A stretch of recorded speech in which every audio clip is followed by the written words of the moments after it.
I have filed this report at the direct request of Protocol Overseer Dean Tareth, who made clear that the request was not optional. He used the word compulsory twice in the same sentence, which is not, to my knowledge, grammatically necessary, but which conveyed his meaning without ambiguity. The report is intended for the internal record of the Keth Dominion Protocol Secretariat and for the supplementary archive of the Outer Compact Directorate. If it is read beyond those offices, I am not responsible for the impressions it creates. I am Voth Selen. I hold the rank of Senior Archivist, 3rd grade, Protocol Secretariat of the Keth Dominion, administrative seat at Soth Caveth. I have held this post for 11 cycles. Prior to this posting, I served for 7 cycles as a mid-grade records officer in the Compact Ratification Division, which is where I developed what Dean Tareth has since called my unfortunate habit of reading documents before filing them. He did not mean it as a compliment.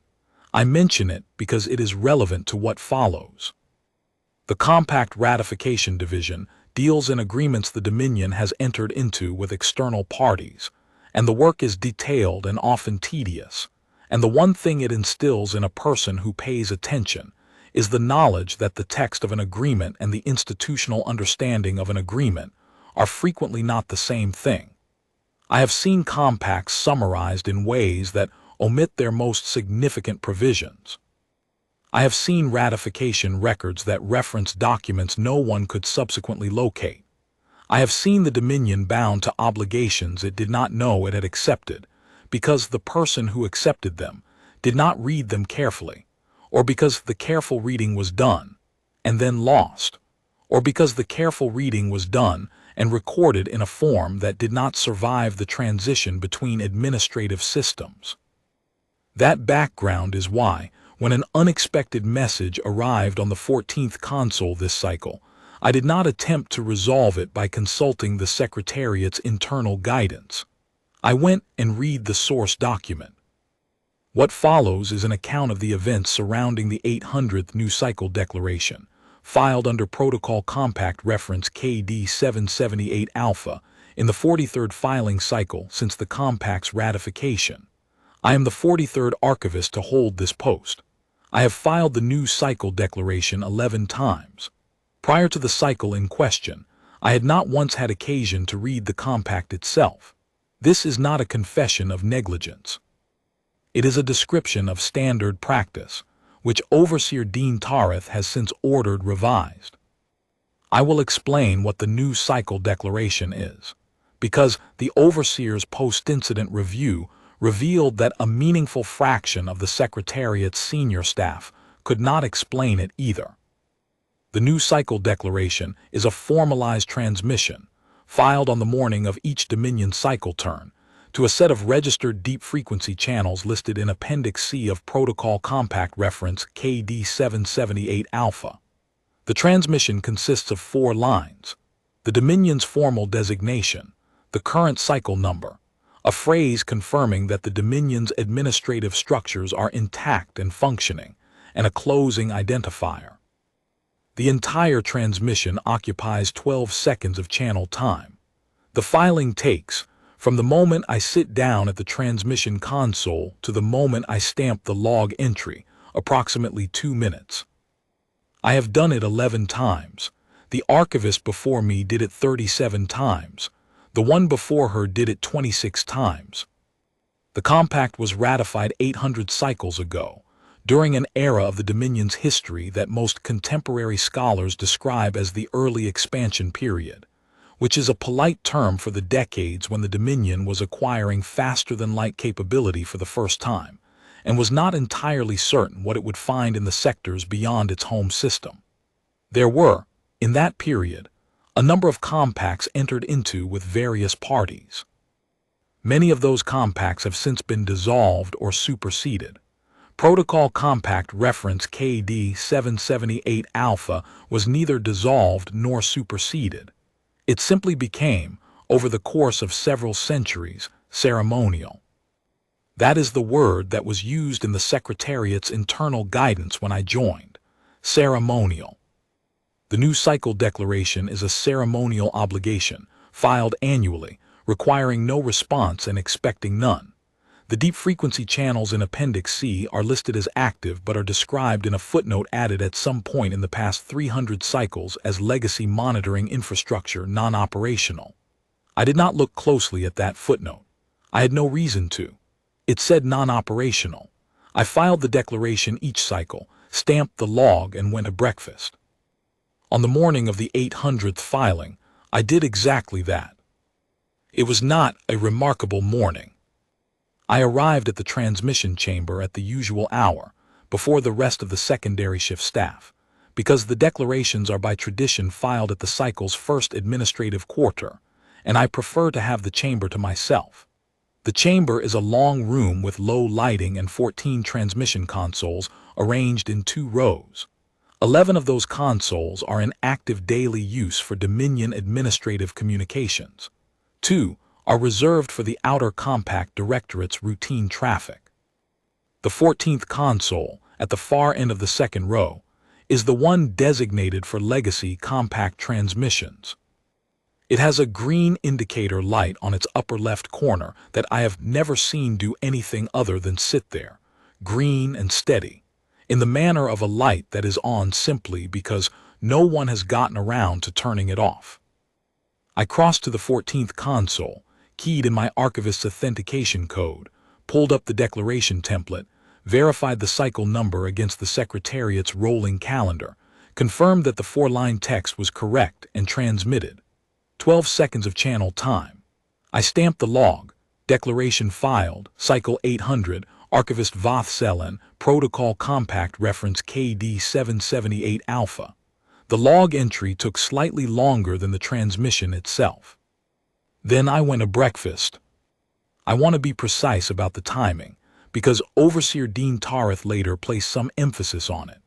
I transmitted the declaration at the first administrative quarter, which by the Secretariat's internal clock is the point at which most of the night shift staff have departed, and the day shift staff have not yet arrived. I was alone in the transmission chamber for the filing.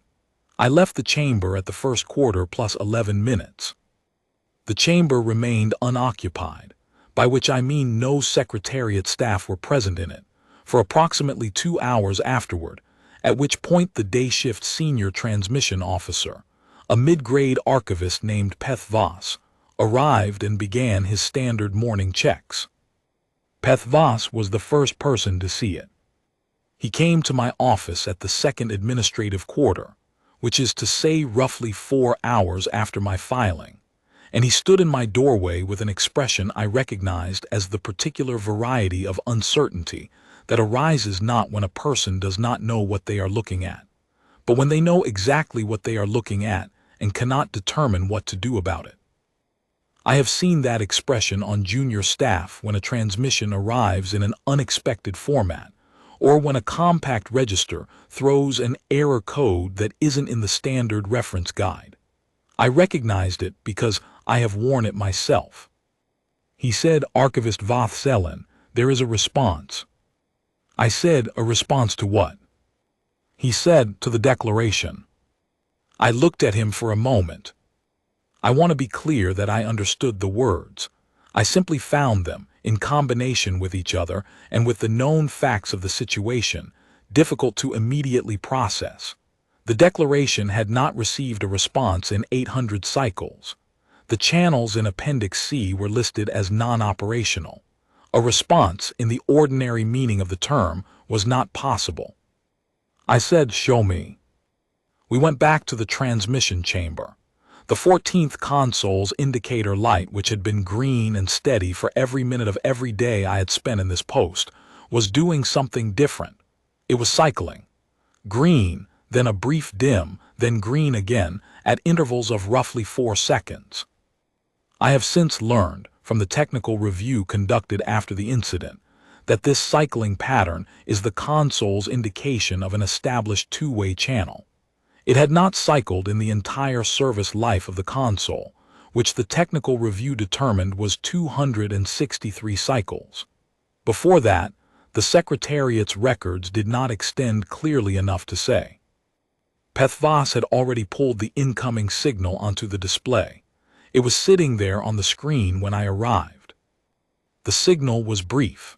It was formatted in a communications protocol I did not immediately recognize, which I would later learn was an older encoding variant, not obsolete, but old enough that the Secretariat's translation layer had to make 2 indexing passes before it rendered the text cleanly. That is a detail that seems small, but which acquired significance later. The translation layer's 2-pass flag means the system logged a brief uncertainty interval.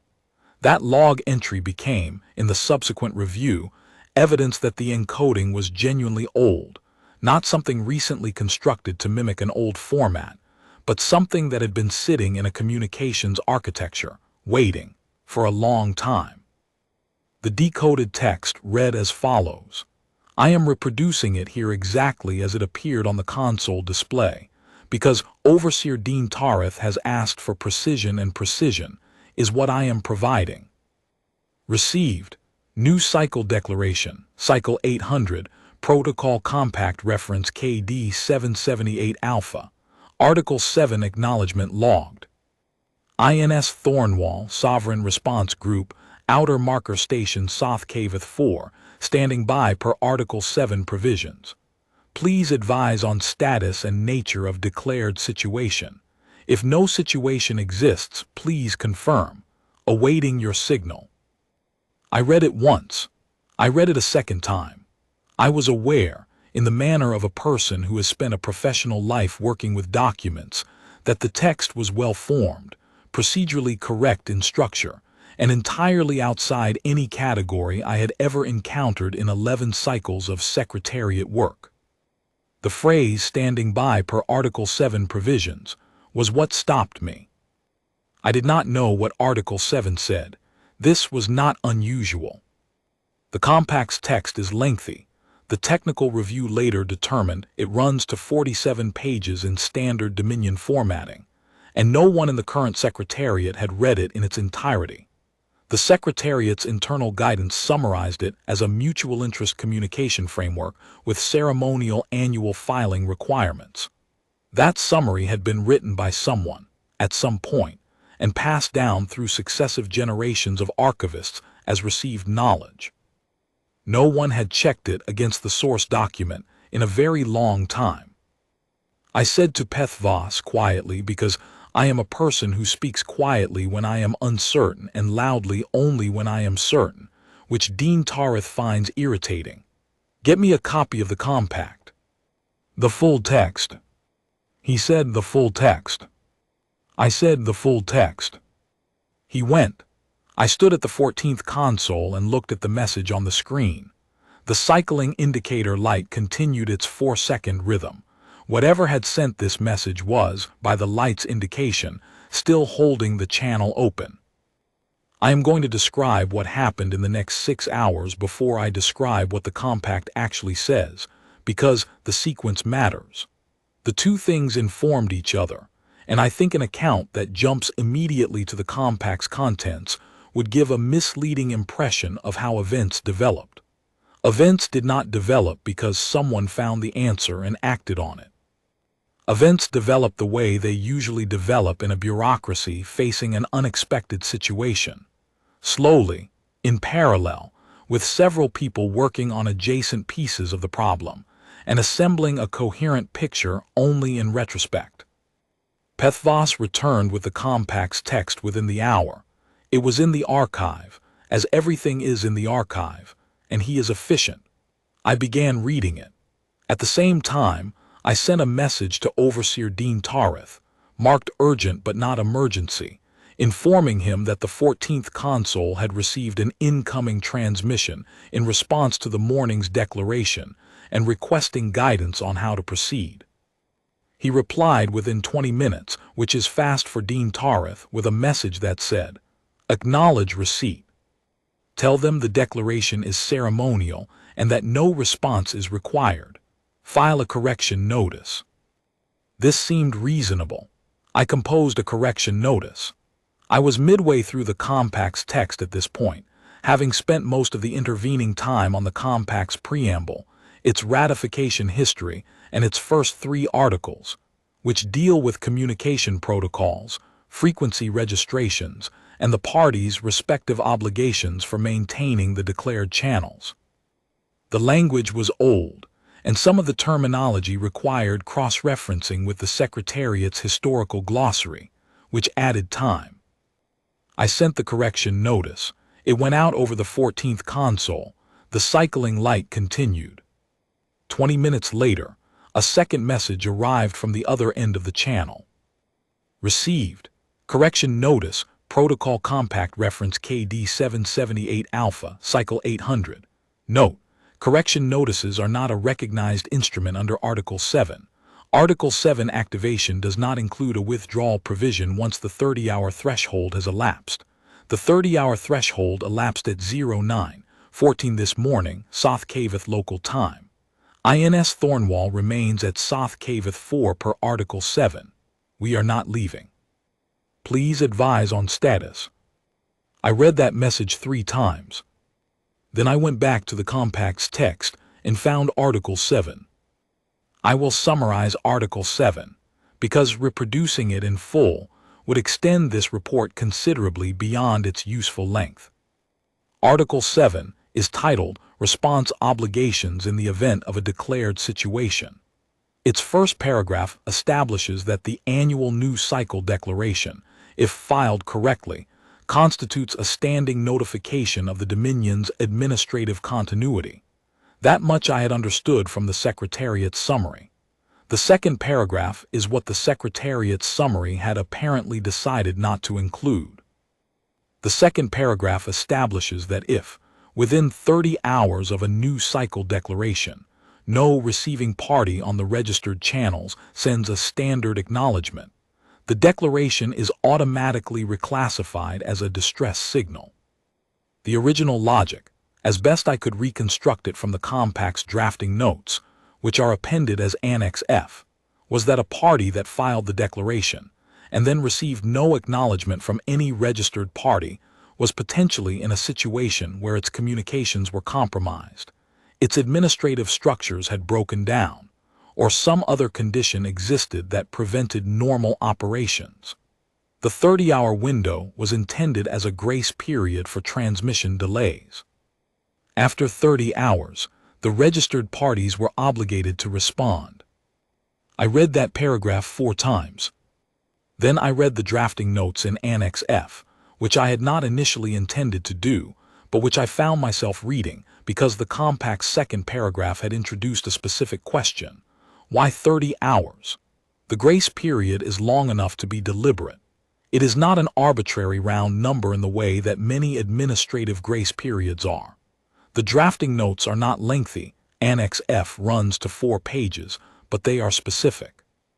The 30-hour window was set because, at the time the compact was drafted, 30 hours represented the outer limit of reliable signal transit time between the furthest registered channel points and the Dominion's administrative center at South Cavith.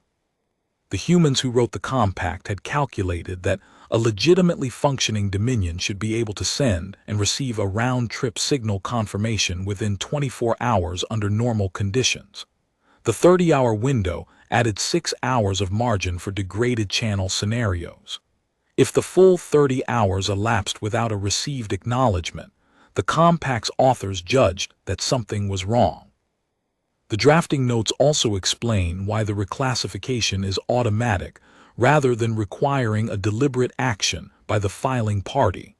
I find this the most interesting part of Annex F. The reasoning is stated plainly. If the Dominion's communications are compromised to the degree that it cannot receive acknowledgments from the registered channels, it may also be unable to deliberately reclassify its own declaration.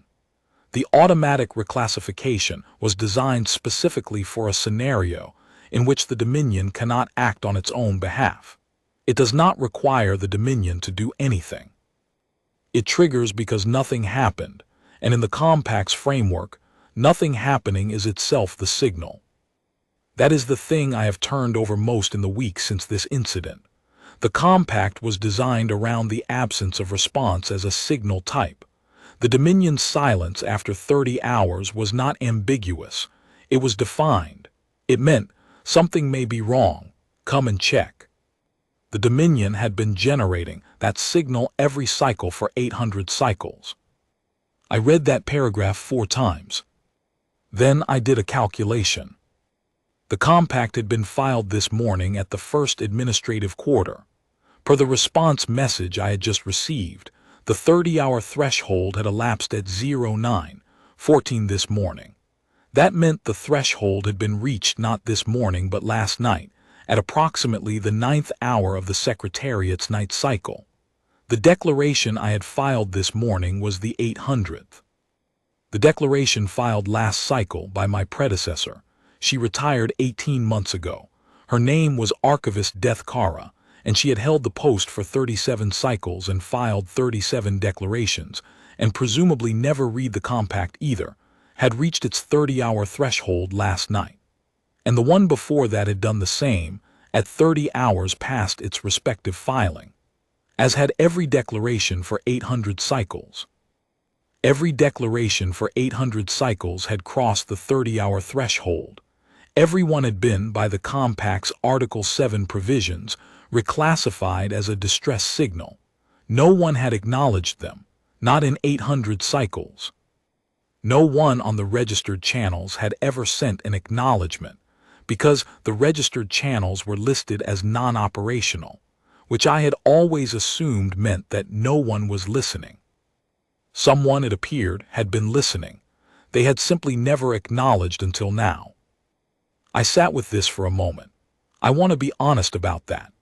I'm a person who deals in documents and records and formal procedures, and I understand that documents mean things, and I have spent 11 cycles believing that this particular document meant something ceremonial and benign, and not terribly important.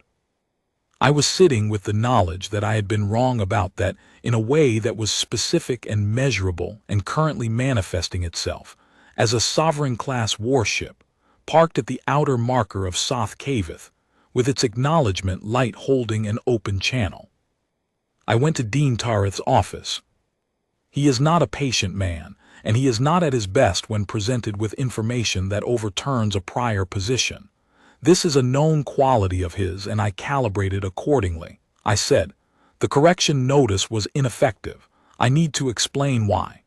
He gestured at the chair across from his desk, which is as close as he comes to an invitation. I told him about Article 7. I told him about the 30-hour threshold and the reclassification provision and the absence of any withdrawal mechanism. I told him that the responding party had explicitly noted that the 30-hour threshold had elapsed and that they were not leaving. He listened without interrupting, which is also not typical of him, and which I interpreted as a sign that the information was landing with appropriate weight. When I finished, he said, "Who are they?" I said, "The message identifies the vessel as the INS Thornwall Sovereign Response Group. I don't have that designation in any Dominion registry.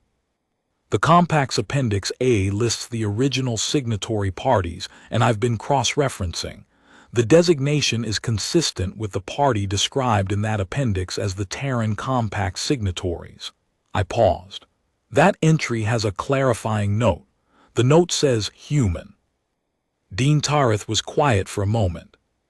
He said, "The humans." I said, "Yes." He said, "We have a compact with the humans." I said, "We have had a compact with the humans for 800 cycles. We file a declaration under it every year." He said, "Ceremonially."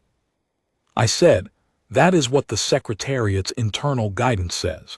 I believe the humans did not receive a copy of the internal guidance." There was another pause. Dean Tareth is not a man who expresses uncertainty often, and when he does, it takes the form of a particular stillness, a quality of not moving in his chair and not saying anything while his thoughts complete their work. I have seen it perhaps 4 times in 11 cycles. I saw it then. He said, "What does Article 7 require them to do?"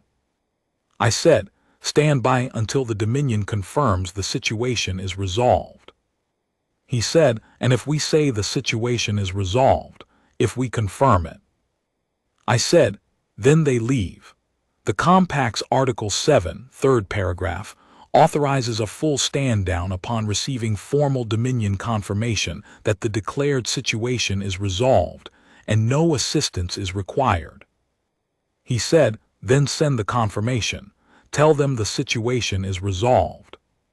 No assistance is required. I said, I've drafted that message. I wanted to flag something first.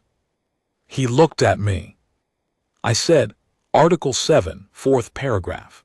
If the confirming party sends a stand-down confirmation and the responding party, in its assessment, determines that the responding party does not have sufficient information to verify the Dominion's status independently, the responding party may request a formal status briefing before standing down.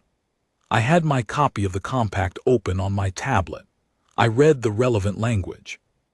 The responding party's assessment is final in this matter, and the Compact provides no mechanism for overriding it. Dean Tareth said, they can refuse to leave until they're satisfied. I said, the Compact says their assessment is final. Yes. He was quiet again. I said, the Compact was written by the humans, all of it. The Dominion's ratification records in Appendix G show that the Dominion accepted the Compact's text as presented. The drafting was entirely on the human side. I have thought about that afterward. 800 cycles ago, the Dominion was new to faster-than-light travel and cautious about what it might find in adjacent sectors. The humans had been operating in those sectors for longer. The Compact was, in the historical record, presented as a mutual interest framework, which it is, but it is a mutual interest framework written by a party that intended every word of it to be actionable. The Dominion ratified it and then, over the course of several centuries, reclassified it in its institutional memory as ceremonial, because the channels never answered and the concept of a ceremonial obligation is easier to administer than an active one. The humans had apparently not reclassified it. Dean Tareth said, send the stand-down confirmation and see what they say. I sent it. The response came back in less than 20 minutes, which given that the INS Thornwall was at Soth Caveth 4, the outer marker, which by Dominion navigational convention is roughly 80 light-seconds from the primary administrative world, meant the message had been composed and transmitted essentially immediately upon receipt. Received, stand-down confirmation, Protocol Compact reference KD 778 Alpha Cycle 800. Thank you. Article 7, fourth paragraph invoked per standard procedure, requesting formal status briefing to confirm Dominion administrative continuity per Compact specifications. Briefing may be conducted via this channel at your convenience. We are not in a hurry. Article 7 does not expire. INS Thornwall standing by, awaiting your signal. I read that message to Dean Tareth verbatim. He looked at the ceiling for a moment. Then he said, they want a briefing. I said, the Compact gives them the right to request one. Their assessment of whether the briefing is sufficient to confirm status is, as I mentioned, final. He said, who do they think we are? What situation do they think we declared? I said, they don't know what situation we declared because we have been filing the declaration as a formality for 800 cycles, and the declaration template contains only the 4 standard lines. It doesn't include a situation description because the original procedural design assumed a situation description would be provided separately if one was needed. I paused. No one has ever provided one because no one expected a response. He said, so from their end, they received 800 cycles worth of declarations with no situation descriptions, and then this morning the 30-hour threshold elapsed and the declaration reclassified automatically, and they dispatched a ship. I said, not this morning. The reclassification would have occurred last night, at 30 hours past last cycle's filing. I estimate the Thornwall was dispatched sometime in the night cycle, before I filed this morning's declaration. The Thornwall's first message arrived roughly 31 hours after my filing, which means it was already in transit when I transmitted. Dean Tareth looked at me. They were already on their way. I said, Article 7's response obligation timeline requires dispatch within 6 hours of reclassification. If the reclassification occurred at 30 hours past last cycle's filing, they would have needed to dispatch by last night. The Thornwall's current position at Soth Caveth 4 and its travel time from the nearest registered human patrol point are consistent with a dispatch in that window. I had done the estimate while reading the compact. They moved as soon as the compact required them to. He said, without telling us. I said, there is no provision in the compact requiring advance notice. Article 7's response obligation is a response obligation. They respond. There was a longer silence. What I want to say about that silence, and about the 6 hours that followed it, is that it had a particular quality I had not encountered before in 11 cycles of administrative work.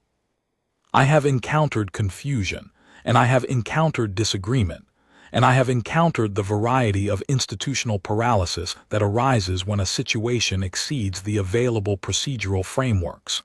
This was different. This was the silence of a person.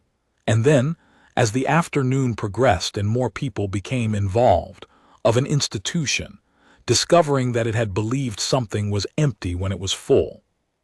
We conducted the status briefing. We conducted it over the channel, because no one in the Secretariat hierarchy had yet determined whether the compact's briefing provision permitted a face-to-face meeting, and there was some concern about establishing a precedent before the Outer Compact Directorate had been consulted, and the Outer Compact Directorate was not reachable by internal message until the 3rd administrative quarter. Dean Tareth handled the briefing personally, which I respect him for. There was a moment when I thought he would delegate it downward, and he did not. He sat at the 14th console and provided a formal account of the Dominion's current administrative status, the Secretariat's composition, the cycle's governance structures, the state of Soth Caveth's primary systems, the Dominion's current territorial extent, and a brief summary of the past decade of administrative history. The Thornwall's crew, or whoever was handling their communications, we never established the specific person, listened. They asked 3 questions. The questions were precise and calm and dealt with specific administrative structures mentioned in the Compact's Annex B, which lists the Dominion institutions whose continuity the Compact treats as relevant. All 3 of the structures mentioned in their questions still exist. Dean Tareth confirmed their existence. The questions were not challenges. They were checks, in the manner of a party confirming that the boxes on a list are ticked. When the briefing concluded, the Thornwall's communicator said, "Thank you, Overseer. Status confirmed. Dominion administrative continuity verified per compact specifications. INS Thornwall prepared to stand down. Per Article 7, 5th paragraph, please confirm you require no further assistance before we depart." Dean Tareth said, "We require no further assistance, thank you." The communicator said, "Understood, logging stand down. Article 7 case file closed, cycle 800. We'll see you next cycle, Overseer." Dean Tareth said, "Next cycle." The channel closed. The cycling light on the 14th console went back to its steady green. Dean Tareth sat at the console for a moment after it closed. I was standing to his right, close enough to see his face in profile. He has a face that is difficult to read under most circumstances, a quality that has served him well administratively. But in that moment, he had the expression I have seen 4 times in 11 cycles. The stillness, the completion of thoughts. He said, not to me specifically, but in my direction, "Every cycle." I said, "Yes. If the compact says what it says, and I believe it does, then their automated relay has logged the reclassification every cycle for 800 cycles." The acknowledgement this cycle was the first because I had been working on this piece of it for most of the afternoon, cross-referencing the compact's channel specifications with what the technical review had told me about the 14th console's input log. Because until this cycle, the relay's acknowledgement was caught by a filter the Secretariat installed approximately 200 cycles ago, when the legacy channels were reclassified as non-operational in our internal systems. The filter was set to suppress incoming traffic on those channels on the grounds that the channels were not monitored. The filter was not set to suppress outgoing traffic. Our declarations went out. Their acknowledgments did not come in. Dean Tareth looked at me. I said, the filter was updated as part of a routine system maintenance cycle last month. I found the maintenance log. Whoever did the update reset the filter parameters to current standard defaults. Current standard defaults do not suppress incoming traffic on active channels. The channel is active because the compact says it is active. The update let the acknowledgement through. He said, a maintenance update. I said, yes. He was quiet again. Then, so for 200 cycles their acknowledgements have been arriving and being filtered out. And for the 200 cycles before that, the filter wasn't installed, which means. I said, which means for the first 600 cycles, the acknowledgements were arriving and being received by whatever archivists were then holding this post, and were presumably being logged somewhere, or being ignored, or being filed as system noise from a non-operational channel. And at some point, someone installed the filter to suppress them, and that decision was not recorded in any document I can find. The decision to install the filter is not in the Secretariat's administrative record. The fact of the filter is in the technical logs. The reasoning for it has not survived. I have since spent additional time looking for the reasoning. I want to note this for the record because Dean Tareth asked me to be thorough. The Secretariat's administrative archive extends back approximately 400 cycles in reliable form. Before that, the records exist but in formats that require specialist conversion, and the conversion process is slow. The technical review team, who were assigned to this investigation for 3 weeks following the incident, found the filter's original installation entry in the technical logs at approximately 380 cycles ago. The installation was performed by a system administrator whose name appears in the logs as a user account designation, not a personal name, and who cannot be identified from current personnel records, because 380 cycles is long enough that the personnel records from that era have been archived, purged, and replaced twice. The filter was labeled in its original configuration entry as Legacy Channel Noise Suppression Appendix C Channels, Status, Non-Operational, Suppress Incoming. That is the full text of the label. It tells us what the filter did. It does not tell us why the decision was made at that specific time.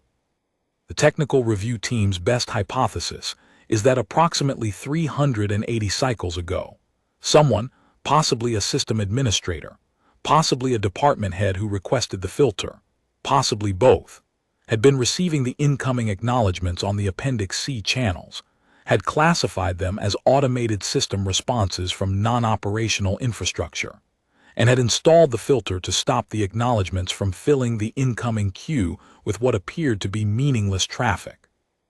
That hypothesis is consistent with everything we know. The acknowledgements would have looked, to someone who did not know what they were, like automated ping responses from a dormant relay. They would have arrived at the same time each cycle, 30 hours after the declaration was filed, and they would have contained the same text, more or less, cycle after cycle, the same format, the same encoding variant, the same procedural language. To a system administrator who did not know that the compact's Article 7 existed, or who knew it existed but had been told the compact was ceremonial, those incoming messages would have been easy to classify as automated system noise. Not malicious. Not important. Just there the same way every cycle for no apparent reason. So the filter went in. The incoming traffic stopped appearing in the Secretariat's active queue. And then, presumably, the system administrator finished their shift and went home, and never mentioned it to anyone, because it was a routine noise suppression filter, and there was nothing noteworthy about it.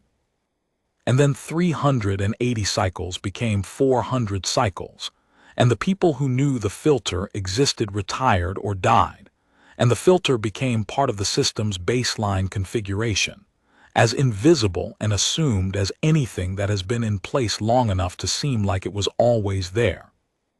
At some point in the past 600 cycles, an archivist, or a system administrator, or a department head, had decided that the incoming traffic on the legacy channels was an administrative nuisance and had configured the system to stop showing it to anyone, and then had not written down why.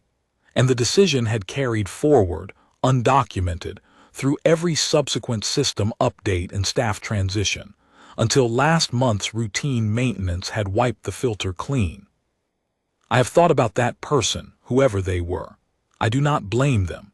They made a reasonable decision with the information they had, in an era when the channels were already being described as non-operational, and the compact was already being described as ceremonial. The filter made the suppression match the description. It is not their fault that the description was wrong.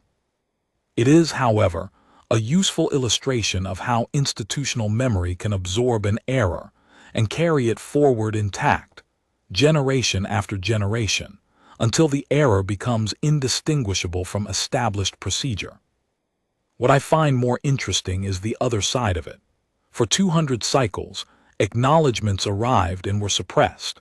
For 600 cycles before that, acknowledgments arrived and were presumably received by someone, and that someone did nothing in particular with them, and that pattern continued for long enough that the decision was eventually made to suppress them.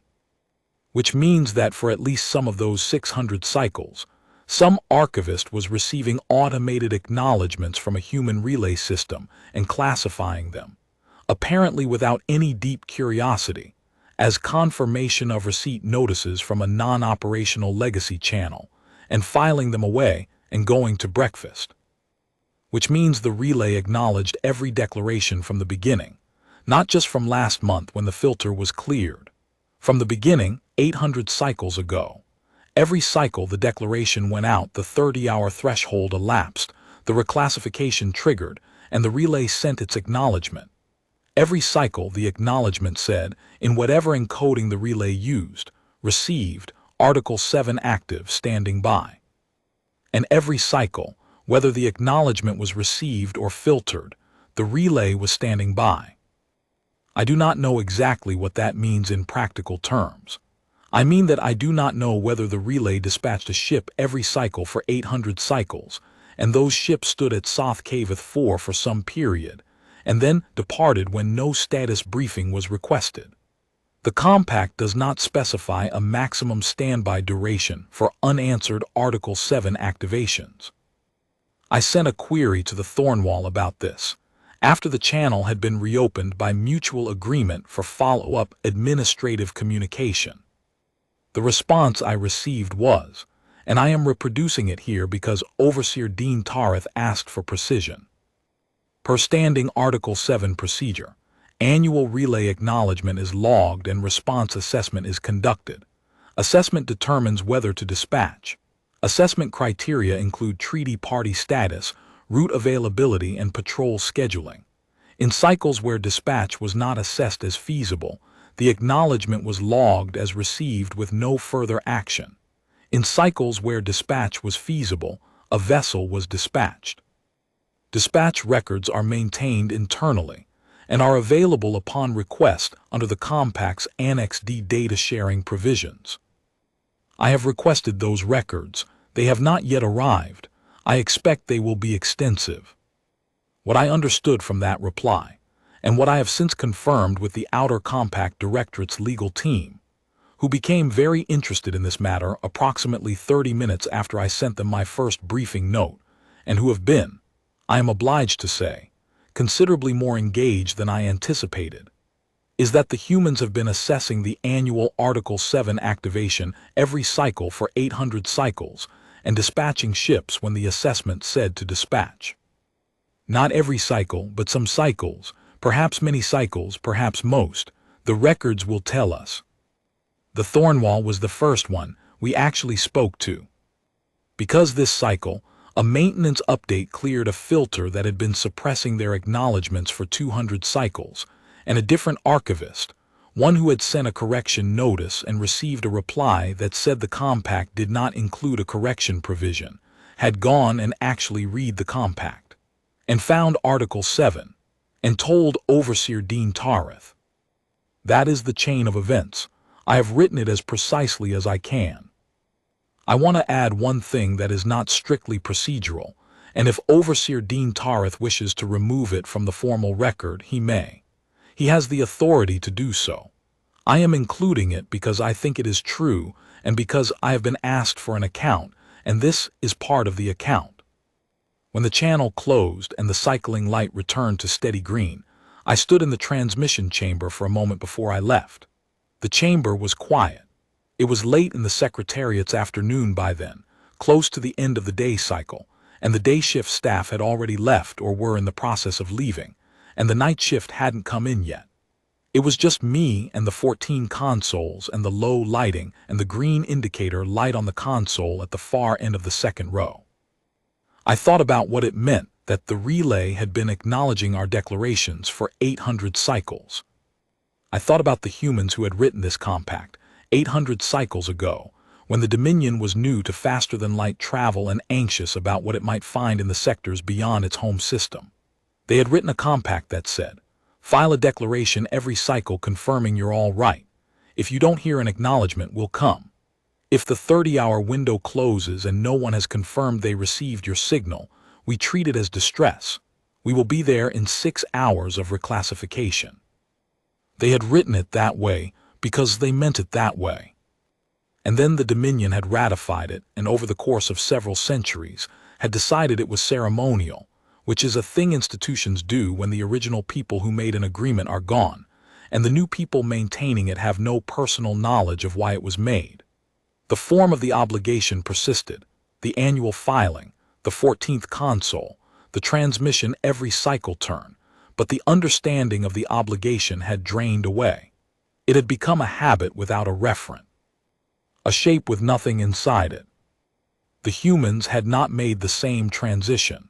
Their relay had been listening for 800 cycles. Their compact had been active for 800 cycles. When I had filed this morning's declaration, when I had sat at the 14th console and keyed in my authentication code and transmitted those 4 lines and stamped the log and gone to breakfast, the relay on the other end had logged the receipt, started its 30-hour clock, and at the end of the window, done exactly what the compact said it would do. Because to them, the compact was never ceremonial. They wrote it. They meant it. They maintained it. They built an automated relay system that would hold the obligation even when no human was actively thinking about it, because they understood that obligations encoded in a formal document and maintained by automated systems are obligations that do not depend on someone remembering to honor them.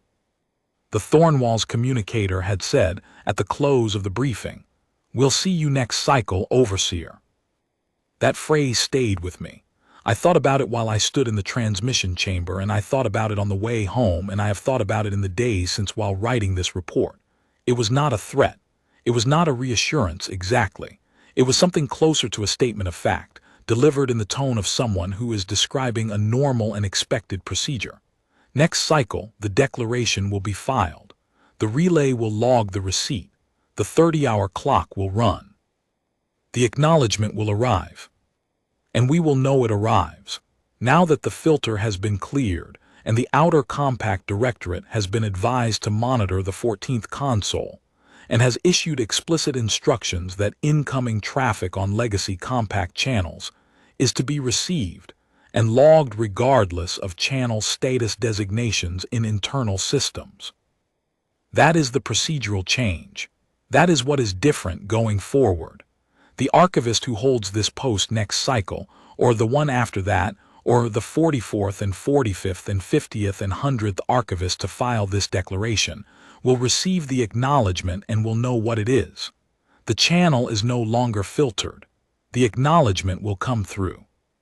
And if the assessment on the other end of that channel determines that a ship should be dispatched, for whatever reason their internal criteria describe, there will be a vessel at Soth Caveth 4, at the outer marker, standing by, holding a channel open at 4-second intervals, waiting to be told that the Dominion is all right.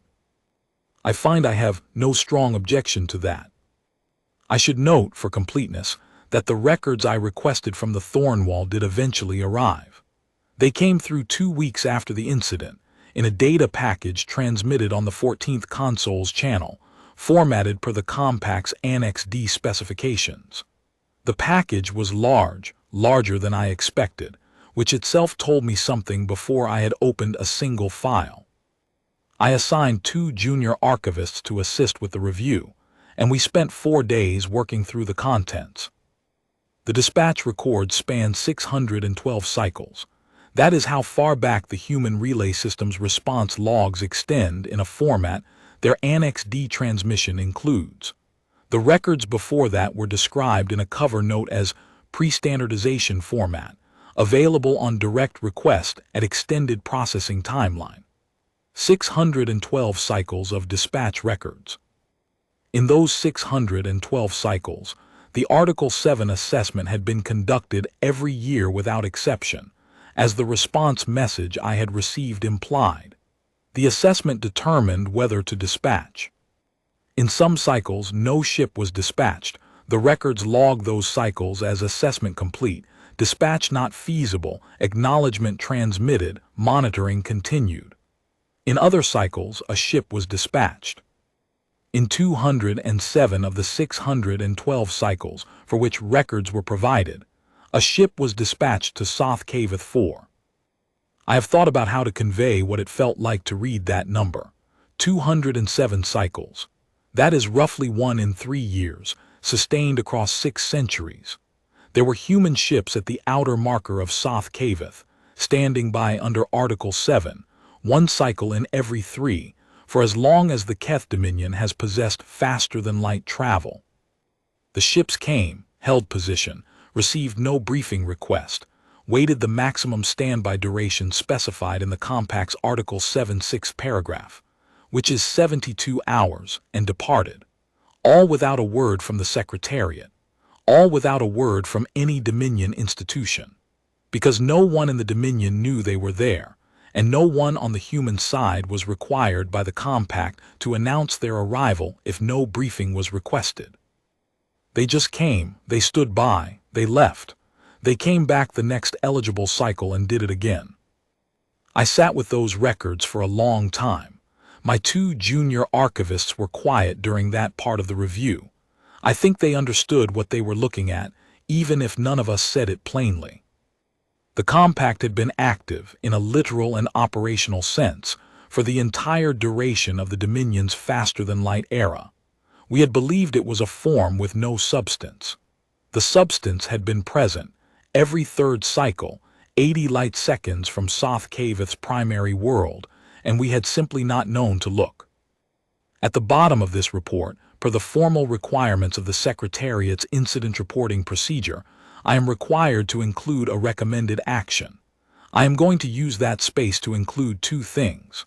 First, I recommend that the Compact's full text, all 47 pages, be incorporated into the mandatory orientation documentation for any archivist who holds this post.